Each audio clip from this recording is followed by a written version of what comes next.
तो very very warm welcome to one and all, this is Aakash. तो आज की इस वीडियो में इसके हम लोग क्वेश्चन सॉल्व करेंगे फ्रॉम द एक्सरसाइज 4.3 से सेकंड के दोनों क्वेश्चन सॉल्व करेंगे इसी वीडियो में कम्प्लीटली।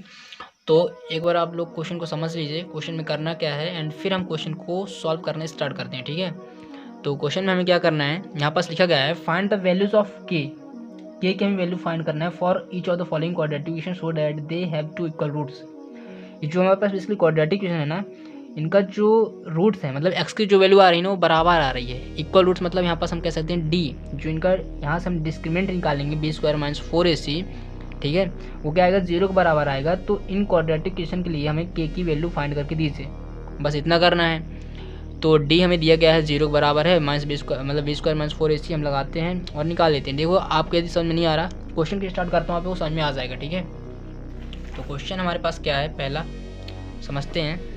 देखो पहला क्वेश्चन हमारे पास 2x², ठीक है, प्लस के एक्स प्लस 3 बराबर में 0। यहाँ से हमें क्या निकालना है, के की वैल्यू निकालना है। कैसे निकालेंगे बस आप लोग देखते जाइए। सबसे पहले मैं ए लिख लेता हूँ, ए हमारा बेसिकली 2 है, बी हमारा के है एक्स का कोफिशिएंट, एंड सी हमारा बेसिकली 3 है। आप लोग इतना निकाल ही सकते हैं। डी हमारा क्या होता है बेसिकली डिस्क्रिमिनेंट, जिसको हम हिंदी से विवित्तर बोलते हैं। बी स्क्वायर माइनस 4ac, ये बेसिकली इसका क्या होता है, फॉर्मूला होता है। ये किसने दिया, श्रीधराचार्य मतलब मैथमेटिशियंस ने दिया। ठीक है, यहाँ से मेरे को क्या दिया गया है, डी बराबर 0 दिया गया है। ठीक है, so that they have two equal roots, और जिसके 2 इक्वल रूट्स होते हैं इसका मतलब क्या है कि जो डी हमारा 0 के बराबर है, बुक में भी लिखा गया है। ठीक है, मतलब बी स्क्वायर माइनस 4ac क्या है, 0 के बराबर है। ठीक, और जब बराबर है तो यहाँ पास डी बराबर 0 है, यानी बी स्क्वायर माइनस 4ac 0 के बराबर है। ठीक है, यहाँ से मैं क्या करता हूँ, बस वैल्यूज पुट करता हूँ एंड एक्स के की वैल्यू फाइंड कर लेता हूँ। देखो बी क्या हमारे पास के है ना, के का स्क्वायर कर देंगे माइनस 4, ए हमारे पास बेसिकली 2 है, एंड सी हमारे पास बेसिकली 3 है। इक्वल्स टू में 0 सॉल्व करते हैं, के स्क्वायर 4 दूनी 8, 8 तक 24, ठीक है, 4 2 8 3 24 माइनस 24 बराबर में 0 आ जाएगा। के स्क्वायर उधर भेजेंगे 24 प्लस का हो जाएगा। ठीक है, इतना तो आप लोगों को समझ में आ ही रहा होगा। यहाँ से मैं के की वैल्यू फाइंड करता हूँ। देखो के स्क्वायर है ना, उधर भेजूंगा तो ये अंडर रूट में हो जाएगा। ठीक है, और प्लस माइनस लगेगा। प्लस माइनस क्यों लगेगा, क्योंकि यहाँ पास स्क्वायर है, क्वाड्रेटिक इक्वेशन है ना, इसलिए यहाँ पास मैं प्लस माइनस लगाऊंगा क्योंकि मेरे पास दो वैल्यूज आए हैं। ठीक है, अब अंडर रूट 24 को बेसिकली हम 24 कैसे लिख सकते हैं, 24 को मैं एक बार फैक्टराइज कर लेता हूँ, आपको समझा भी देता हूँ। 12 6 3 एंड 3। देखो यहाँ पास के क्या आएगा हमारे पास basically plus minus under root 2 into 2 into 2 into 3 के बराबर क्या आएगा, प्लस माइनस। अब यहाँ से मैं क्या कॉमन ले सकता हूँ, देखो 2 बाहर आ जाएगा। ठीक है, क्यों आ जाएगा, क्योंकि 2 यहाँ पास पेयर में बन रहा है, और 2 3 6, तो के की वैल्यू क्या आ गई हमारे पास, प्लस माइनस 2 अंडर रूट 6, यानी के की दो वैल्यू आएंगी, एक आएगी 2 अंडर रूट 6, ठीक है, और दूसरी भी यही आएगी। सो आई होप बस आप लोग समझ में आ गया होगा। ये था हमारा बेसिकली पहला क्वेश्चन, हमने बेसिकली की वैल्यू फाइंड कर ली है। सेकंड क्वेश्चन करते हैं।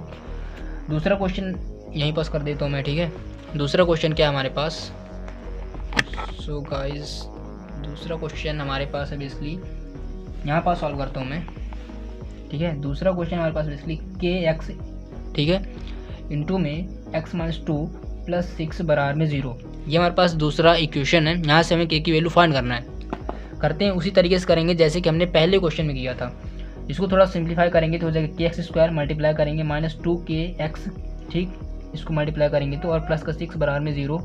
ए निकाल लेता हूँ यहाँ से, ए क्या हमारे पास, ए बेसिकली हमारे एक्स कोफिशिएंट जो कि है के, बी हमारे पास माइनस का 2 के है एक्स कोफिशिएंट, ठीक है, एंड सी हमारे पास बेसिकली 6 है। उसी तरीके से करते हैं जैसे कि हमने पहले भी किया था। क्योंकि हमें डी बराबर 0 दिया गया है, क्योंकि यहाँ पास क्या बोला गया है, so that they have 2 equal roots. यहाँ पास जो क्वाड्रेटिक इक्वेशन है इनके पास 2 इक्वल रूट आएंगे। ठीक है, इक्वल रूट आएंगे, के की वैल्यू हमें निकालना है, ये रूट नहीं है। ठीक है, ये के की वैल्यूज हैं, तो इक्वल रूट आएंगे मतलब 2 ऐसी एक्स की वैल्यू आएंगी जो पूरे क्वाड्रेटिक इक्वेशन को 0 बना सकती हैं। ठीक है, बराबर आएंगी, जैसे 2 है ना, एक्स की वैल्यू 4 होगी तो दूसरी एक्स की वैल्यू ही 4 ही होगी। ठीक है, बस आई होप बस आप लोग इतना समझ में आ गया होगा। ठीक है, तो डी बराबर 0 है, मतलब बी स्क्वायर माइनस 4ac बराबर 0 है।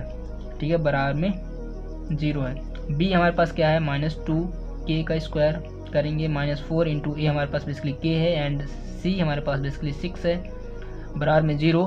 सॉल्व करेंगे, यहाँ पास हो जाएगा 4 के स्क्वायर, कैसे आया आप लोग को बनता ही होगा, 2 टू द 4, 2 का स्क्वायर और के का स्क्वायर के माइनस कट गया। ठीक है, 24 के आ जाएगा 6 को 24 के आ जाएगा बराबर में 0।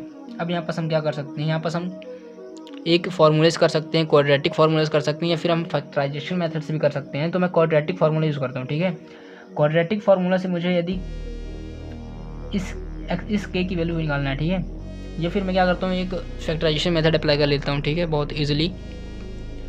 तो देखो यहाँ पास 4k² हो जाएगा -24k, ठीक है। या फिर मैं क्या करता हूँ यहाँ से मैं कुछ कॉमन ले सकता हूँ ना, जो चीज़ कॉमन ले सकता हूँ उस चीज़ को मैं कॉमन ले लेता हूँ। चलो मैं यहाँ से मैं क्या कॉमन लेता हूँ 4 की कॉमन ले लेता हूँ। 4 की कॉमन लूँगा तो यहाँ पास बचेगा k, ठीक है, -4 ये आ जाएगा, ठीक है। 20 k -6 आ जाएगा बराबर में 0।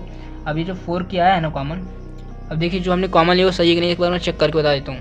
4k इंटू k करेंगे तो 4k² आ जाएगा, 4k -6 करेंगे मतलब 4k इंटू -6 करेंगे तो -24k आ जाएगा। यहाँ से मैं 4k को उधर भेजूंगा, यहाँ पर से मल्टीप्लाई में वहाँ जाके डिवाइड में होगा, तो 0 divide by 4k equal to 0, तो k -6 बराबर में 0 आ जाएगा ना। इसका मतलब क्या हुआ, k की वैल्यू क्या आ गई, 6 आ गई।